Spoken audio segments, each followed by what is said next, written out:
Interactive notebooks, journals, spirals, notebooks, whatever you call them, I know the question you have in your mind is, how do I use them and how do I set them up?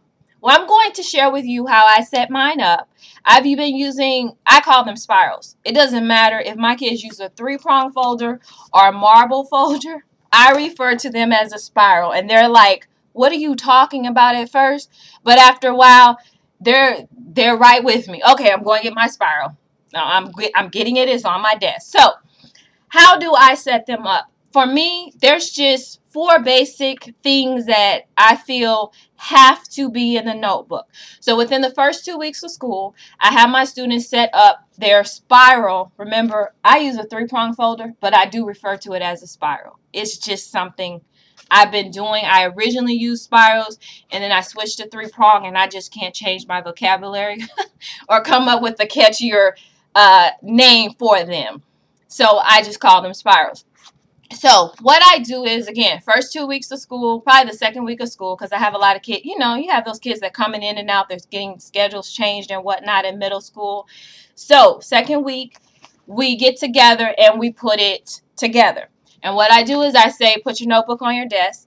If students don't have one, they're so cheap that I purchase them like from Walgreens. Every year I purchase about $2 worth, and to be honest, that's more than enough at Walgreens if you catch them on sale.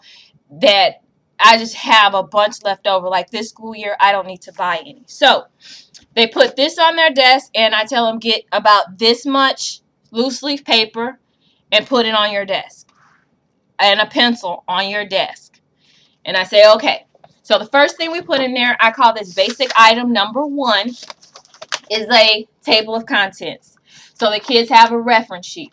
It's a 3 pages, and it has my table of contents label on it. It has page 1, page 2, so forth. So they just need to stick it in there. I already have it hole punched. If you like these 3 basic things that I'm talking about, well, 4 basics, feel free to go. I'll give you a website where you can go on and purchase them. So my next thing, which is new this year, but I'm excited about it because I just know it's going to work. I call it my reflective unit page. And on this page, when we start a new unit, the students are going to put the unit title. Then I have a KW, can you see it? I have a KWL chart. And they'll put what they think they know about this unit, what they want to know about this unit, and the date. Okay? Then we're going to work through the unit. At the end of the unit, they'll come back to this page, and they'll go to the Learned section, and they'll write what they learned and the last day. This will be, I'm believing, a wonderful assessment tool for me.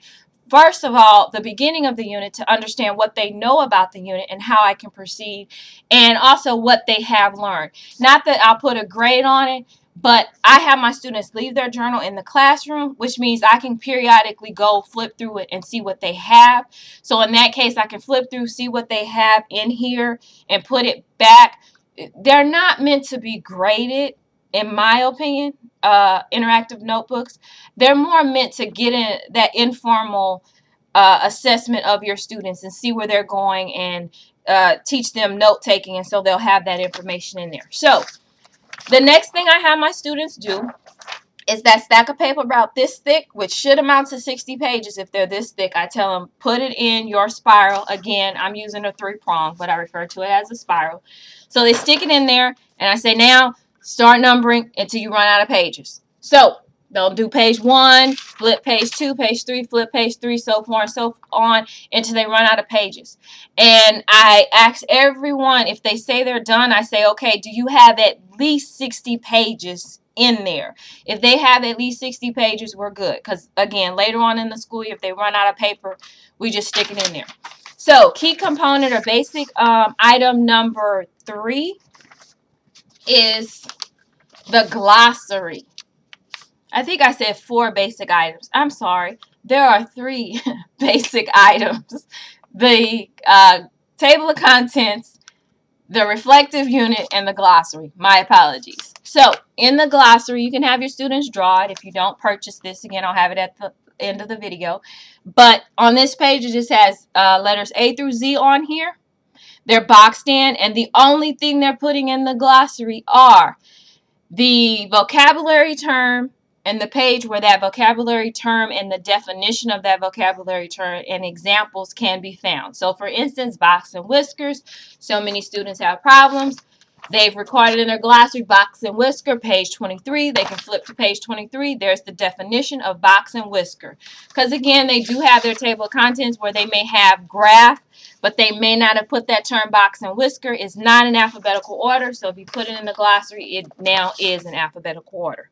When we're done putting these key components in, I say now, you may design, you may put whatever you want that identifies your notebook as your notebook because it stays in the classroom. I tell them this will become your math textbook for the year. It is your point of reference for anything that you need. Do my kids abide by it? Yes, absolutely. At first, they're like, I don't need it, but I can promise you by month 2, they know they need it. They will ask and beg to get it. And if I say not right now, they will pout. And these are middle school math students. They will pout to go get them. One final thing that I put in here that is very important to me is throughout the year, for instance, adding, subtracting, multiplying, dividing, let's say, the keywords, I have them list alternative words, let's say for adding. So like you have add and you also have deposit, subtract, you have take away, withdraw. So key things that I want my students to remember, I tell them put it in the back. I do not suggest having them put papers, though there's little sleeves. I don't have them put scratch paper or worksheets that I may give, various things. I don't advocate putting it in here only because I like being organized. But in the end, whatever they put in here, I mean, we'll go through and we'll clean it out later, but it just makes it bulky and it's extra that they really don't need. So again, an interactive notebook or journal. One, if I haven't helped you to see, it's very easy to put together. It's very easy to get your students involved in using it. Why use them? From personal use over 5.5 years, I can honestly say it's one, a great way to teach responsibility. It's a great reflective tool for students. It's a great, awesome informal assessment of what students are doing because you can ask them a question and you can have them put it on a page. And because I have my students leave theirs in the classroom, I can go back at any point and pull it and look in it, especially this new reflective unit page that I have. I'm, like I said, excited about it because I can go back to that page and see what I need to do in this unit for the majority of each class section that I have. And I'm just going to show you a brief what I have in some of mine. This particular, in all of them, I use various color pages and various remembering techniques. So in this, on this particular note-taking page, they have a foldable, just things that help the students remember. A lot of times I'll have, like, this is talking about the properties of inverse and identity. On this page, I just run the copy off, and then they have to fill in their notes on it. And like I said, at the end, you can have them put a Post-it on that page and write what they learned or a question. Again, just flip through it and see what they have. I do random things, like I'll cut out, let's say, a triangle and say put your notes on that, and it has absolutely nothing to do with triangles. But again, you were taught, I was taught in college that a great, well, and even out of college, a great way to remember is to use colors and whatnot for students. So I hope this in some way helps you to put an interactive notebook together, to use an interactive notebook in your classroom. And if you like the 3 basic items that I just spoke about that I feel are essential in a notebook, please visit the website and you can purchase it there. So have a great school year.